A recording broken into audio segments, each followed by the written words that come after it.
2 Coríntios 5,17. Portanto, se alguém está em Cristo, é nova criação. Na versão revista e atualizada, é nova criatura. As coisas velhas já passaram e surgiram coisas novas.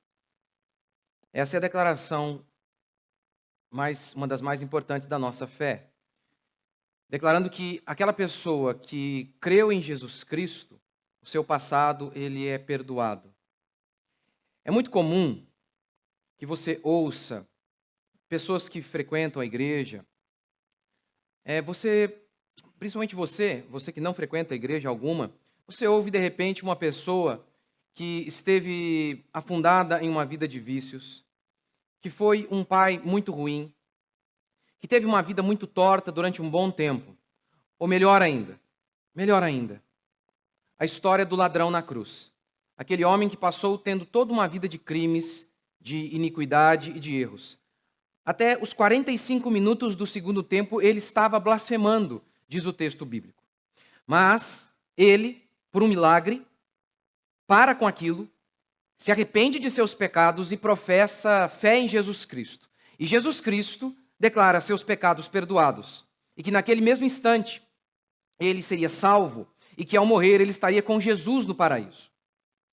É claro que ao ouvir algo nesse sentido, agora eu sou uma nova pessoa. É muito comum que pessoas não cristãs ou que não compreendem a fé cristã achem isso simplesmente ridículo. Como assim? Agora você é um novo homem. Eu vou tentar mostrar para você, a partir da perspectiva bíblica e também um pouquinho filosófica, que o que a fé cristã se propõe a fazer é simplesmente o caminho mais lógico e único possível para que você encontre esperança, salvação e uma nova chance de recomeço. Fora dela, não há apenas ilusão. A história humana, a história do homem, é a história do caos e da desgraça. É a história do adultério, é a história da guerra, é a história dos conflitos familiares, é a história do caos. Pensando sobre isso, analisando a existência humana, vários pensadores tentaram encontrar uma solução para esse estado constante de guerra em que nos encontramos. Como gerar um novo homem, uma nova criatura? Assim como Paulo diz aqui, em Cristo somos novas criaturas. Filósofos se propuseram a gerar, a parir um novo homem. Os nazistas, por exemplo, eles acreditavam que descendiam de uma raça pura e que se praticassem a eugenia, ou seja, a eugenia significa o bem nascido. Se os outros que não foram tão bem nascidos assim, o que eles chamavam de raça inferior, os judeus, por exemplo, se eles fossem eliminados, surgiria um novo homem, em um novo mundo de progresso, prosperidade e felicidade. Hitler conseguiu recrutar mais seguidores entre os alemãos equilibrados ao afirmar que a ciência estava ao seu lado. Relata uma matéria da revista super interessante. Rudolf Hess, braço direito de Hitler, disse que o nacionalsocialismo, ou seja, o nazismo, era apenas biologia aplicada. O nazismo era científico, diziam eles. Só abrindo um parênteses aqui. Quando então você ouvir pessoas falando, olha, isso aqui é a ciência, em nome da ciência. A ciência diz, meu amigo, quem é esse cara? Quem é esse cara, a ciência? Quem é essa mulher? A ciência. Isso não existe. O que existe são cientistas que fazem ciência. Cientistas mentem, cientistas também se enganam. Então, quando pessoas costumam dizer, a ciência diz, nem sempre a ciência está dizendo alguma coisa, como os nazistas fizeram. Mas convenceram muita gente assim, e dessa maneira, de maneira científica, eles alegaram provar que era necessário matar muita gente para gerar um novo homem. Naquele instante, então, o massacre estava justificado. E por isso, donas de casa entregavam judeus aos campos de concentração, onde eles seriam mortos. Motoristas, trabalhadores, entregavam crianças, velhos, adultos, para morrer, simplesmente com base na crença de que o massacre era justificado, haja visto que o paraíso desceria à terra. Um novo homem surgiria. Os comunistas também quiseram elaborar um novo mundo com um novo homem. Com a diferença de que os comunistas acreditavam que o novo homem emergeria se um novo arranjo econômico fosse estabelecido. Karl Marx acreditava que o mundo vivia em estado de guerra, que o pior do homem emergia por conta da propriedade privada. Ele disse: a luta de classes move o mundo. Ora, por que há brigas? Por que há classes? Por que há ricos e pobres? Porque há propriedade privada.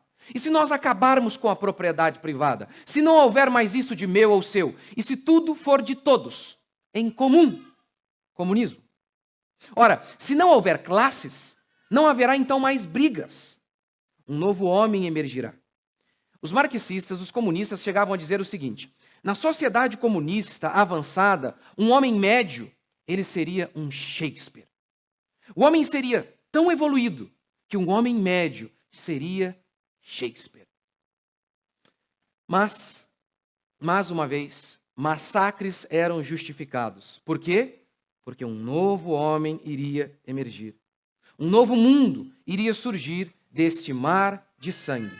Sendo assim, paredões, torturas, assassinatos e a morte de mais de 100 milhões de pessoas sob o regime comunista foram um preço muito pequeno a ser pago, haja visto que um novo homem, que um novo mundo emergiria. Os franceses, durante a Revolução Francesa, também sonharam com um novo mundo e com um novo homem. Acreditando também que a propriedade privada era um grande inimigo, agora também se somando à religião, claro, os nazistas e comunistas também odiavam a religião, os franceses então diziam: basta que venhamos aqui, dividamos a propriedade, aniquilemos a religião e façamos de nós mesmos o nosso Deus. Como eles estabeleceram, aniquilando os feriados cristãos e estabelecendo como seu Deus um culto à deusa da razão. Agora estamos iluminados, não precisamos mais de Deus. Nós mesmos somos os nossos salvadores. Um novo homem surgirá se acabarmos com a monarquia, acabarmos com a religião, acabarmos com a propriedade privada. Um novo homem emergirá num mundo de liberdade, igualdade e fraternidade. Mais uma vez, cabeças inocentes e não tão inocentes assim, rolando sem julgamento na famosa guilhotina francesa, era um preço pequeno a se pagar. Haja visto que um novo homem iria surgir. Haja visto que um novo mundo, um paraíso, surgiria. Nesse contexto, é fundamental que você saiba da nossa fé. E por quê? Porque Jesus disse assim: eu sou o caminho.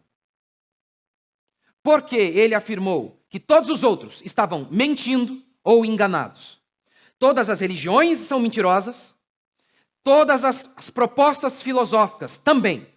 Ele alega ser o único caminho para que você e eu encontremos nova chance, nova oportunidade, perdão para nossos pecados, recomeço. Fora dele, tudo balela. Jesus disse isso. Ou ele era um tremendo de um arrogante, ou ele era Deus. Nesse contexto, nesse mar de lama, de massacre, de desgraça para trazer o novo homem, a fé cristã está ali. Nas ideologias, o povo morre para que o novo homem surja.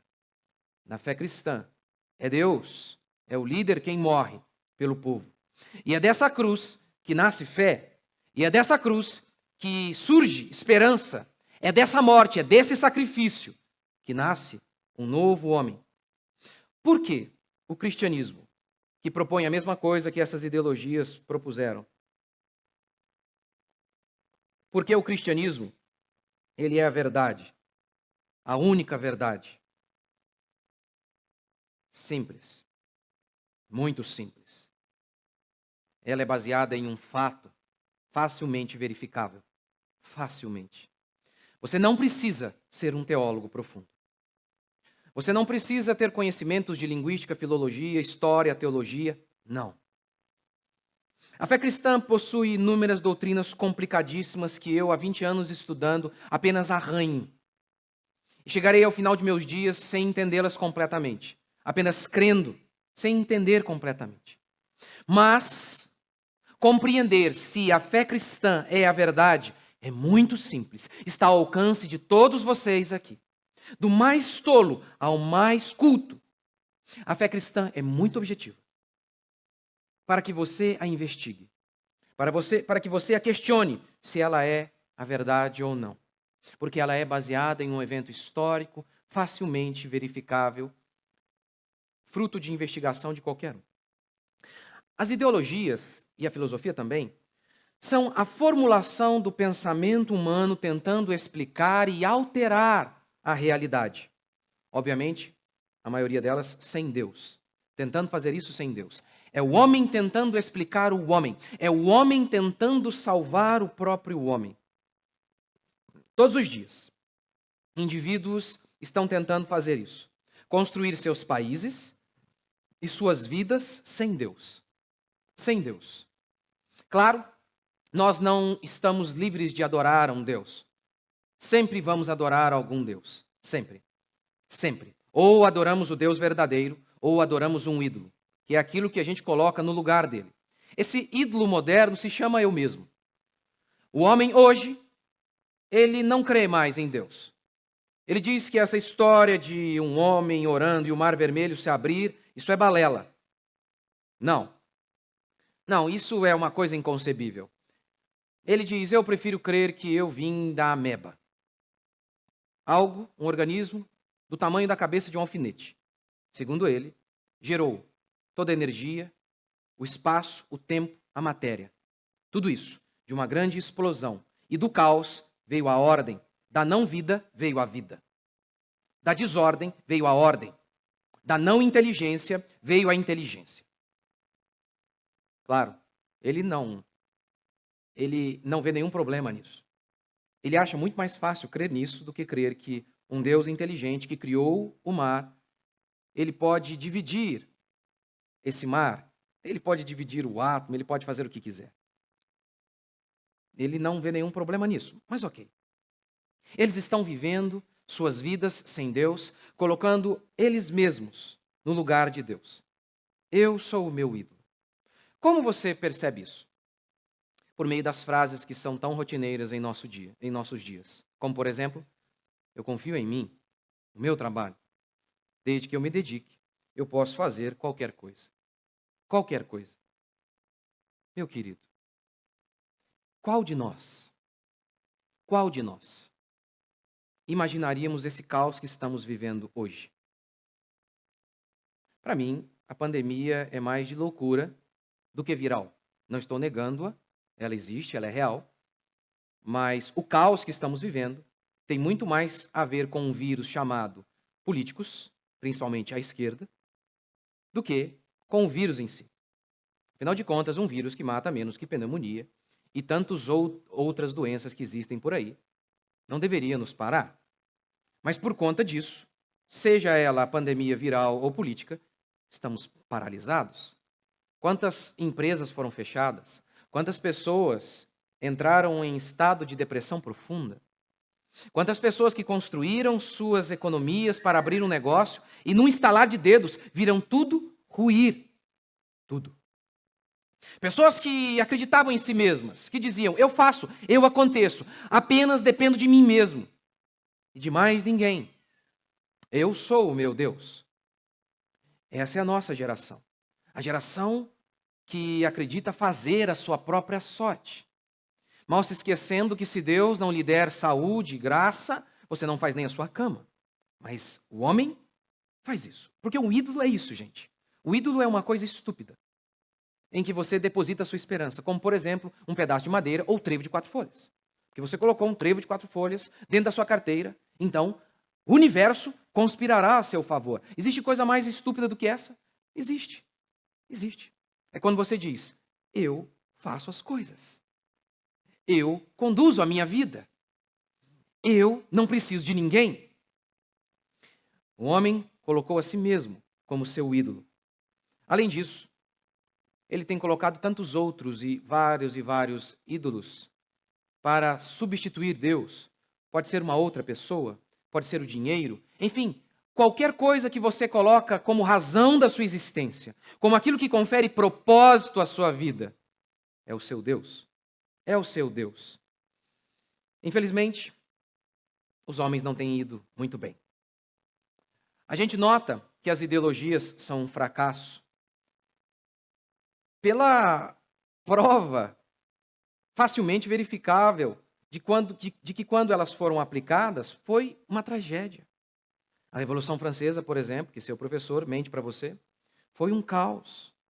Abriu caminho para Napoleão Bonaparte fazer o que fez na Europa, desgraçar com a Europa. A França nunca mais foi a mesma. Os regimes nazistas, comunistas, mataram mais de 100 milhões de pessoas. Um caos. Um caos.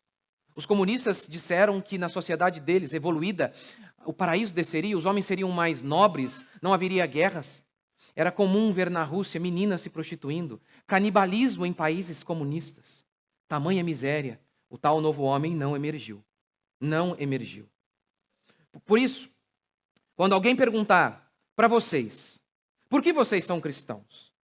E por que vocês não estão seguindo todas essas ideologias que, depois de tanto fracasso, continuam sendo cridas nas faculdades, nas emissoras de TV?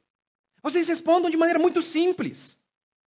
Quando as ideias de vocês foram postas em prática, o caos se instalou. É como se eles tivessem um toque de Midas ao avesso. Ao invés de tocar e virar ouro, tudo que eles tocaram apodreceu. Entretanto, quando a nossa fé foi vivida em sua íntegra, países inteiros foram mudados. Você sabe de onde? De onde surgiu o repúdio pelo aborto? Da fé cristã. Os gregos costumavam largar os deficientes para trás. O próprio Platão, no seu livro A República, disse que em nome do bem maior, os deficientes deveriam ser deixados de lado porque eles eram um peso para a sociedade. O grande gênio Platão falou isso. Era comum no Estado romano marcar com ferro criminosos no rosto. Isso acabou com a chegada da fé cristã. A escravidão? Quem foi o primeiro a lutar contra ela e de maneira eficaz a derrubá-la? E como um efeito cascata, em muitos outros países ela foi sendo derrubada também? William Wilberforce, cristão, protestante, que tinha dúvidas se deveria ser pastor ou político. Optou pela carreira política e fez da escravidão uma de suas bandeiras, lutar contra a escravidão. É simples. Mas, além disso, além do fato facilmente verificável, a nossa fé é a verdade porque ela é baseada em um evento histórico. Como descobrir a verdade? Como descobrir? Como saber o que é a verdade? Como? Filósofos debatem por séculos. Séculos. De repente, uma ideia se estabelece. Durante séculos, aquilo ali está bem assentado. Chega um filósofo e diz: ei, eu vi um ponto cego aqui. E tudo aquilo cai por terra. Séculos debatendo. Por exemplo, epistemologia, apenas sobre o conhecimento. Como conhecer? Como nós conhecemos? Platão dizia: a maneira de conhecer está no mundo das ideias. E esse mundo é acessado por meio da razão. O conhecimento não está aqui, está no mundo das ideias. Aristóteles, entretanto, seu discípulo, disse: não, o conhecimento está aqui, é acessado por meio da observação. E aí vem Kant e diz: nenhum nem outro. Não é possível obter conhecimento. E aí, engraçado que quando você lê um, você lê outro, você lê o outro, você fala: rapaz, estou concordando com você, Platão. Aí você vai ler Aristóteles. Aristóteles, isso aqui também me parece correto. Mas agora eu entrei um pouco em choque lá com Platão. Kant, algumas coisas fazem sentido. Mas, ao mesmo tempo, eu não sei. Não sei. Complicadíssimo. Complicadíssimo.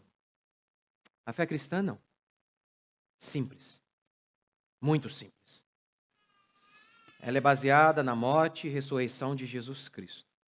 testemunhada por seus apóstolos, que alegaram que viram Jesus morto na sexta e ressurreto no domingo. Eles foram decapitados, cerrados ao meio, viram suas mulheres sendo abusadas, seus filhos sendo degolados, e eles mantiveram o testemunho de que Jesus Cristo morreu na sexta, ressurgiu no domingo. Você não precisa de um conhecimento profundo para atestar isso. Você não esteve lá. Assim como o juiz também não esteve nos crimes, no ato do crime, mas ele pode bater o martelo. Como? Evidências. E principalmente por meio do testemunho. Testemunho. É nesse sentido que a gente precisa fazer o seguinte. A primeira coisa é ver se Jesus, ele de fato existiu. Há menções a Jesus Cristo fora da Bíblia. A gente tem material bastante sobre Jesus fora da Escritura, demais. Nenhum líder religioso tem tanto material histórico quanto Jesus Cristo. Tácito, historiador romano, falou de Jesus. Plínio, o jovem romano, falou de Jesus. Flávio Josefo falou de Jesus. Tácito, inclusive, explica por que os discípulos de Jesus foram mortos. E aí, então, ele diz, olha, havia um rumor de que Nero havia colocado fogo em Roma. E aí, então, para desviar de si o foco, Nero joga a culpa para os cristãos, que já eram um povo odiado. E aí ele cita o evento, a morte de Jesus. Ele não cria que Jesus ressuscitou, mas ele cita o evento histórico. Ocorreu. Não tem como negar. Ocorreu. Um homem chamado Jesus, que viveu na Palestina, ele morreu. A história prova isso. O que resta agora é saber se ele ressuscitou. E aí, o que a gente tem? O que a gente tem? Testemunhas. Vamos agora desqualificar essas testemunhas. Vamos fazer isso. É isso que a gente tenta fazer. Se, por exemplo, eu bato o carro, estou eu e meu filho, e eu alego que o outro é culpado. A primeira coisa que o advogado de defesa da outra pessoa vai dizer, se eu colocar o meu filho como testemunha, mas é o filho dele. Ele vai tentar desqualificar a testemunha. Vamos fazer esse exercício? Tente desqualificar esses apóstolos. Primeiro, eles tiveram uma crise de loucura. Vertigem. Desiludidos com a morte de Jesus, eles começaram a ter alucinação. Vendo que Jesus ressuscitou, mas não ressuscitou coisa alguma. Tudo bem, uma pessoa, duas, mas centenas. Centenas de pessoas tendo alucinações, alegando a mesma coisa, a mesma alucinação. A mesmíssima alucinação. Não dá. Eles foram enganados. Também não dá. Também não dá. Que é o caso da fé islâmica. O Islã, os muçulmanos se matam por sua fé. Mas eles não viram nada, eles não foram testemunhas, eles não viram Alá. Eles creem na mentira de Maomé. Não aconteceu isso com os apóstolos. Eles não ouviram falar que Jesus ressuscitou. Eles alegaram que viram Jesus ressurreto. É totalmente diferente. Loucura, não dá. Enganados, não dá. A tese mais provável é essa que foi difundida, inclusive entre os judeus e descrita aqui na Bíblia.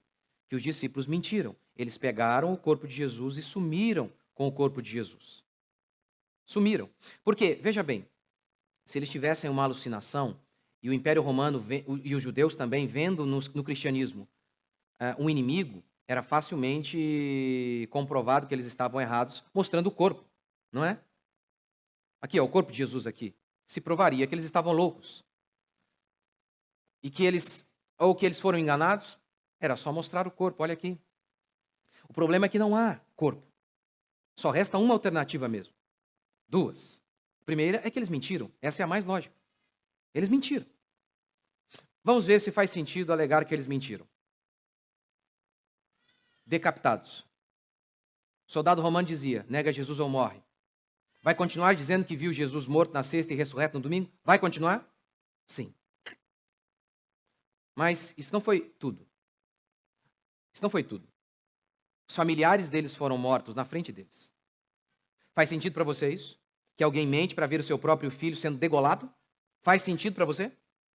Pedro, a gente sabe, foi crucificado de cabeça para baixo. Faz sentido para você que alguém mente para morrer dessa maneira? Faz sentido? Você não estava lá. Julgue agora. Faz sentido para você que esses homens mentiram para serem apedrejados, torturados, cuspidos até a morte? Não faz sentido. Só resta uma alternativa. Eles morreram porque o que aconteceu é o seguinte. Numa sexta-feira, sob Pôncio Pilatos, Jesus Cristo de Nazaré suspirou pela última vez para levar os nossos pecados. Mas no domingo, o túmulo estava vazio porque ele ressurgiu. E o testemunho desses apóstolos que perderam tudo, alegando que o viram morto no domingo, morto na sexta e ressurreto no domingo, é facilmente verificável por meio de lógica. Não faz sentido. Não faz sentido alegar que eles mentiram. Ninguém mente para perder tudo. A verdade é que o nosso Deus está vivo, assentado à destra do Pai. E é por isso que essas pessoas estão aqui hoje, para professar isso. Ele é o Senhor. Ele é o meu Deus. Ele é a razão da minha existência. Ora, aqui em 2 Coríntios, Paulo diz que se alguém está em Cristo é nova criatura, as velhas coisas já se passaram. Você acha um escândalo quando a gente fala que uma pessoa, tendo vivido em pecado, em imundícia, toda a sua vida, de repente ela diz, agora eu sou crente, Deus me perdoou, meu passado foi apagado. Você acha esse conceito filosoficamente estranho e tolo? Não é. Não é. Só Deus pode gerar um novo homem, pois só Ele pode perdoar pecados. Quando Jesus Cristo viu um paralítico, Ele disse, perdoados estão os seus pecados. E rapidamente, os judeus acertadamente disseram, só Deus pode perdoar pecados. É verdade. Só Deus. Só Deus. Por quê? Primeiro, que se Deus não existe, nem existe pecado. Dostoiévski disse isso e tantos filósofos ateus atestam, confirmam. Isso é irrefutável. Se Deus não existe certo ou errado. Se Deus não existe, certo ou errado são apenas convenções humanas para que possamos existir como sociedade. Só isso. Se não existe certo ou errado, somos apenas bichos. Nenhum leão vai a julgamento porque estuprou, porque matou os filhotinhos de outro bando e se apropriou daquele bando, das fêmeas daquele bando. A única lei da selva é a lei da sobrevivência. Se somos apenas bichos evoluídos, o mesmo vale para nós. Não existe certo ou errado. Ora, se não existe vida após a morte, a única esperança de vida que eu tenho é agora. É claro que o caminho mais lógico seria, por exemplo, matar aquela pessoa que tem uma casa na praia e se apropriar da casa na praia dessa pessoa. Por quê? Porque não há casa na praia para todo mundo. E não haverá casa na praia na glória. Este é o único mundo concebível. Ora, foi por isso mesmo que Fidel Castro se apropriou de uma casa na praia. Para ele não existia Deus. É o caminho mais racional se Deus não existe. Tomar mesmo as coisas dos outros. Esse é o caminho mais racional, porque sem Deus não existe justiça, não existe certo ou errado. Não existe. Por exemplo, a gente vem e fala, olha, mas isso que você está fazendo é errado. E ele retruca, quem é você para dizer isso para mim? Quem é você? E a pergunta está correta, quem é você? Entretanto, existindo Deus, existe certo e errado. Existindo certo e errado, a conclusão lógica é que tem que existir Deus. E Ele é a justiça, Ele é a base de toda justiça. E todo pecado é cometido contra Ele. Porque pecar contra a criatura é pecar contra o Criador. Ora, é claro que nesse sentido, quando Deus diz, eu perdoo, é claro que isso, filosoficamente falando, é totalmente racional. É claro que Ele pode fazer isso. Ele é o único. Quem pode fazer isso? Ele, que pode olhar para você e dizer, não importa de onde você veio, não importa quão fundo você tenha ido no pecado, eis que faço novas todas as coisas. Ele é o juiz que pode bater o martelo e dar para você o indulto, dar libertação, perdoar você. Segundo, só Deus pode gerar um novo homem, porque somente Deus pode curar os nossos traumas, nossas mágoas. Quem pode transformar água em vinho? Quem pode reverter tragédia em dádiva? Quem pode pegar a nossa vida quebrada e, de alguma maneira, revertê-la para a glória de Deus? Quem pode pegar o nosso tempo perdido, pegar os nossos vícios e reverter o que fizemos de errado? Quem pode pegar até as nossas burrices e tolices e, de alguma maneira miraculosa, Deus, fazer com que tudo convirja para a sua própria glória? Só Deus mesmo quem pode fazer isso. Terceiro, só Deus pode vencer o pecado. Só Ele. Só Ele. Quantas pessoas se veem com seus casamentos destruídos? Pessoas que se casaram prometendo jura eterna de amor e acreditando naquilo. Que com o passar do tempo foram se tornando frias, distantes e às vezes até violentas. E muitas vezes elas nem sabem explicar por que são como são. É que a Bíblia diz que eu e você nascemos completamente podres. Não é que a gente se torna podre, a gente é podre. E não é que errar é humano. No sentido de que, olha, a gente tem os defeitinhos, mas a gente é gente boa. Nós somos gente boa. Não. A Bíblia diz que você é corrupto. Completamente corrupto. Um mar de perdição está dentro de você. Inveja. Orgulho. Maldade. Adultério. Violência, diz Jesus. Tudo brota daí. Como um vulcão prestes a entrar em erupção. Dependendo de certas circunstâncias, aquela larva suja, horrível, começa a sair. Quem pode vencer o nosso pecado? A não ser Deus. Somente Ele. E é isso que a Bíblia declara, que nós precisamos ser um novo homem e que um sistema político não pode fazer isso por nós. Que um arranjo econômico melhor que seja, também não pode fazer isso por nós. A não ser que aconteça um milagre, é isso que a gente precisa. A fé cristã não se propõe a dar um mapa para você ou uma ajuda. Ela declara que você não tem conserto. Que você não precisa apenas de um remédio. Que você está morto espiritualmente. Que você precisa de um milagre. E esse milagre é o Espírito Santo de Deus vindo sobre você e te mudando por dentro. Mudando a sua história.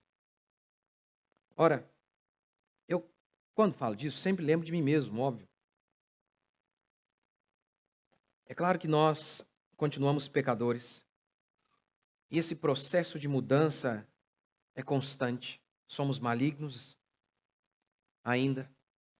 Mas, quando eu me converti, eu me lembro de ter lá em casa um monte de material ilícito. Não sabia que os meus pais sabiam. Fiquei sabendo depois.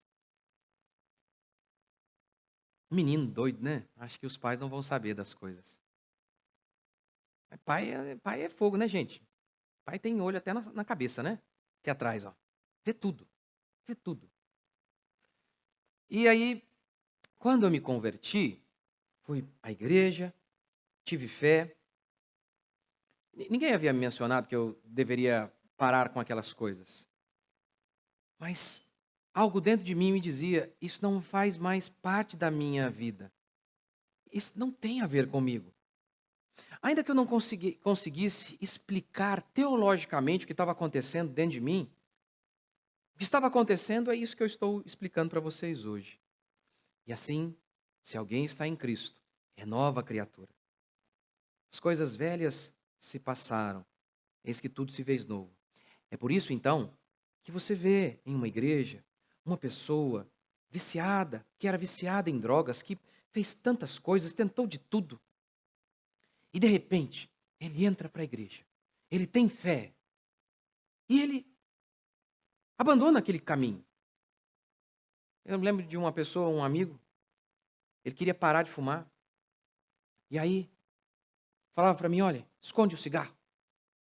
Eu, não precisa esconder, não é mais fácil queimar? Não, esconde você. Esconde. Eu não entendi, por que esconder? Aí depois de alguns dias, cadê o cigarro? Era por isso que ele queria que eu escondesse. Ele não queria que eu queimasse.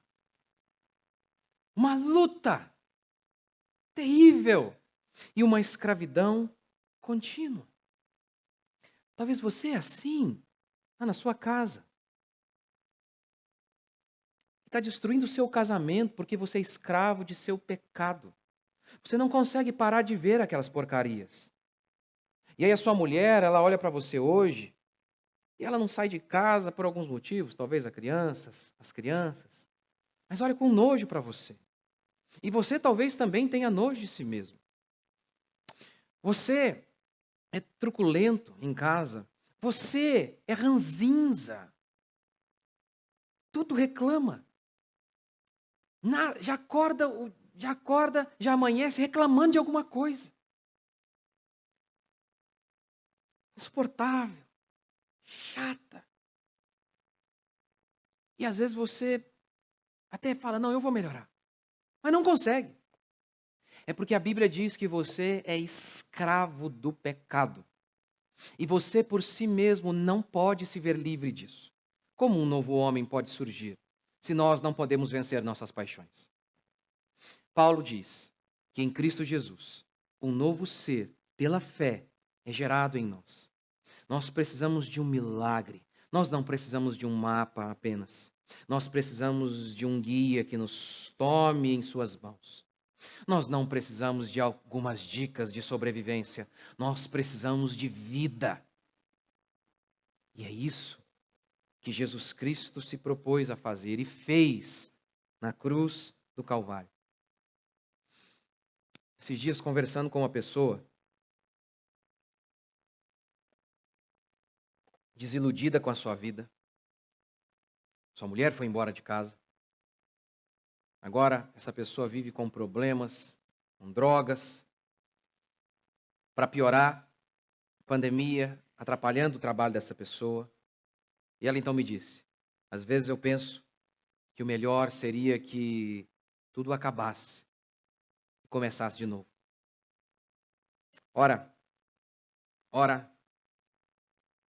em se tratando deste mundo, isso já aconteceu uma vez. Veio um dilúvio e acabou com tudo. E o homem, mais uma vez, fez tudo errado. A solução do pecado não esteve no dilúvio, afinal, o dilúvio não foi uma solução para o pecado, foi apenas uma punição para o pecado. A solução para o pecado está na cruz. Ali sim, há uma maneira de sermos diferentes, por meio da fé em nosso Senhor Jesus Cristo. Você acha que, para aquele que criou os céus e a terra, apenas dizendo, haja luz e houve luz, para este ser que criou o nosso sistema solar, extremamente organizado, complexo, fabuloso, um produto de engenharia espetacular. Você acha mesmo que este ser que fez você não pode mudar você? Este ser que nos fez a partir do pó da terra não pode mudar a nossa história, ainda que a nossa história se resuma hoje a pó. O casamento virou pó, a nossa moral virou pó, a nossa vida virou pó. Você acha que ele não pode mudar a minha e a sua história? Ele pode. E é isso que essas pessoas que vão se batizar estão declarando. Mesmo essas que nasceram aqui na igreja, não é? Como a Eloá e o Daniel. Sim, nós nascemos precisando renascer. Ao 8º dia, a criança era levada ao templo e era feita uma oferta pelo pecado. Sim, nós nascemos mortos. A Bíblia declara que nós nascemos condenados. O bebezinho já nasceu corrupto. Nós nascemos malignos. Você duvida? Você está me ouvindo pela primeira vez, pode achar isso chocante? A prova facilmente verificável disso, que crianças nasceram condenadas, elas também morrem. O salário do pecado é a morte. se não houvesse pecado sobre elas, não haveria morte. Não é o pecado delas mesmas, é o pecado de Adão sobre elas, mas elas nascem condenadas. Todos nós nascemos assim. E eu falo por experiência. 3 filhos, os 3 nascidos aqui na igreja. Nunca faltaram um culto, né? O filho do pastor não pode faltar, né?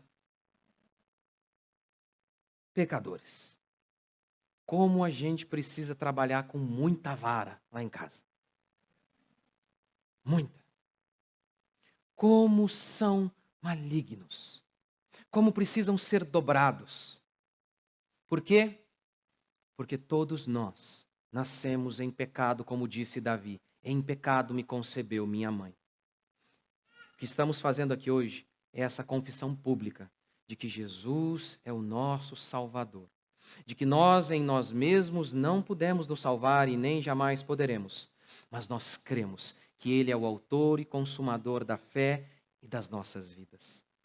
Vocês creem?